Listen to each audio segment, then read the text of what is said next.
ہارون الرشید نے ملکہ زبیدہ سے خواہش کا اظہار کیا کہ میں آپ سے نکاح کرنا چاہتا ہوں، تو اس نے کہا میرا حق مہر ادا کر لو گے؟ تو اس نے کہا میں بادشاہ وقت ہوں، میرے لیے کیا مشکل ہے، بولو کتنا حق مہر ہوگا؟ تو ملکہ زبیدہ نے کہا کہ یہاں بغداد سے نہر کھدوائیں گے اور میدان عرفات تک پہنچے گی تاکہ حجاج کو پانی کی سہولت مل سکے۔ اس زمانے میں یہ چھوٹا کام نہیں تھا، بہت بڑا کام تھا، ایک ملک سے دوسرے ملک میں نہر لے کے جانا، پھر سنگلاخ پہاڑی علاقے۔ اس نے کہا مجھے منظور ہے۔ نہر کھدنے لگی، جب نہر مکمل ہو گئی اور سارے اخراجات کا حساب ملکہ زبیدہ کے ہاتھ میں جب دیا تو ادھر دجلہ سے پانی چھوڑ دیا گیا تھا، تو اس نے وہ سارے کاغذات یوں پھاڑ کر کے پانی میں پھینکتے ہوئے کہا ترکنا الحساب الی یوم الحساب، ہم نے اس حساب کو یوم حساب پہ چھوڑ دیا۔ اللہ اکبر! آج ہم حساب نہیں کرتے، اللہ بھی ہمارا حساب نہ کرے۔ تو اللہ کی بارگاہ میں جب پیش ہو جاؤ، اس کے راہ میں دو، پھر بے حساب دیا کرو، اللہ ہمارا حساب آسان کر دینا۔ حضور علیہ الصلوۃ والسلام جب اللہ کے حضور دعا مانگتے تھے تو یہ دعا بھی کبھی مانگتے، اللہم حاسبنی حسابا یسیرا۔ اللہ اکبر! اللہ کے محبوب ہو کہ اللہ کی بارگاہ میں عرض گزار ہیں، اے اللہ میرا حساب آسان فرمانا۔ ام المومنین سیدہ عائشہ رضی اللہ تعالی عنہا فرماتی ہیں کہ حضور حساب یسیر سے مراد کیا ہے؟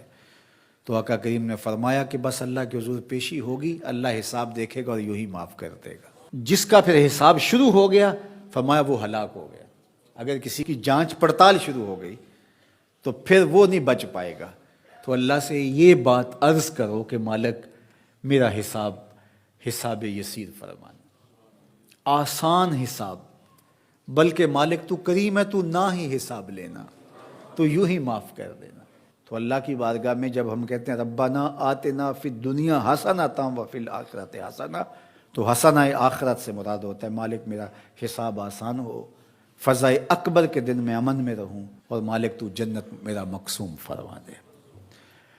اور آخری جملہ اس دعا کا وقنا عذاب النار، اور اللہ مجھے آتش دوزخ سے بچا لے۔ حسنات آخرت جب طلب کی تو اس نے دوزخ کے نجات کی دعا شامل تھی، کیونکہ جب دخول جنت کی دعا ہو گئی تو دوزخ سے بچیں گے تو جنت میں جائیں گے، لیکن الگ سے اس کا ذکر کر دیا گیا اس کی ہولناکی کی وجہ سے کہ وقنا عذاب النار، اے اللہ مجھے آتش دوزخ سے بچا لے۔ اللہ اکبر! حضور نے ایک دن جبریل امین سے پوچھا مجھے جہنم کے عذابوں کا ذکر سناؤ، تو جبریل امین نے کہا حضور اخف العذاب، سب سے ہلکا عذاب جو جہنم میں جہنمی کو دیا جائے گا وہ یہ ہوگا کہ اس کے پاؤں میں آگ کے جوتے رکھے جائیں گے۔ ویسے تو آگ میں ڈوبے ہوئے ہوں گے، آگ کے کنویں میں پھینک دیے جائیں گے، آگ کے پہاڑ ہیں، ایسی وادیاں ہیں جن سے جہنم بھی ایک دن میں 700 مرتبہ پناہ مانگتی ہے، لیکن سب سے ہلکا عذاب، اخف العذاب، سب سے خفیف ترین عذاب جو جہنمی کو جہنم میں دیا جائے گا، اس کے پاؤں میں آگ کے جوتے رکھے جائیں گے، باقی اس کا آگ میں بدن نہیں ہوگا، یہ سب سے ہلکا عذاب ہوگا۔ لیکن یغلی منہما دماغہ، ان آگ کے جوتوں کی شدت اور حدت اور گرمی اور حرارت اتنی ہوگی کہ اس سے دماغ پگھل کے ناک اور منہ کے راستے سے باہر آنا شروع ہو جائے گا۔ یہ سب سے ہلکے عذاب کی کیفیت ہے، جو سخت عذاب ہیں الیاذ باللہ۔ تو اس لیے آتش دوزخ سے پناہ مانگو کہ اللہ مجھے آتش دوزخ سے بچانا۔ اس دنیا کی آگ سے فرمایا 70 گنا زیادہ تیز ہے وہ آتش دوزخ، اور وہ بدن کے ساتھ چپک جائے، یہ تو صرف جلاتی اور خشک کرتی ہے، وہ آگ بدن کے ساتھ جسموں کے ساتھ چپک بھی جاتی ہے اور جدا نہیں ہو پاتی، تارکول کے جیسا لوک چپک جاتی ہے، اس طرح وہ آگ چپک جائے گی بدنوں کے ساتھ الیاذ باللہ۔ اس کا ایک انگارہ اگر پہاڑ پہ رکھ دی جائے، دنیا کے پہاڑوں پہ، تو پہاڑ پگھل جائیں۔ یہ ہے اس آگ کی شدت اور اس آگ کی حدت۔ جہنمی کو اگر جہنم سے نکال کر اس دنیا کی آگ میں ڈالا جائے تو اس کو نیند آ جائے، وہ آگ اتنی سخت ہو۔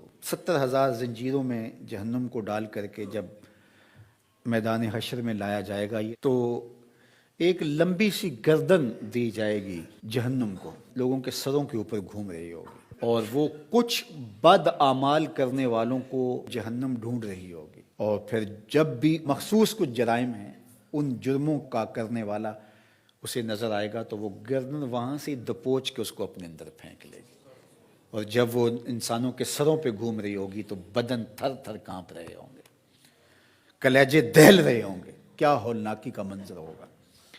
تو اس لیے اللہ کی بارگاہ میں یہ تیسری دعا اس دعا میں شامل کی گئی، وقنا عذاب النار۔ اے اللہ آتش دوزخ سے ہمیں بچانا، اس دن کی سختیوں سے بچانا، اس دن کی مشکلوں سے بچانا۔ آئیے مل کے اللہ کی بارگاہ میں یہ دعا مانگ لیتے ہیں، ربنا آتنا فی الدنیا حسنۃ وفی الآخرۃ حسنۃ وقنا عذاب النار۔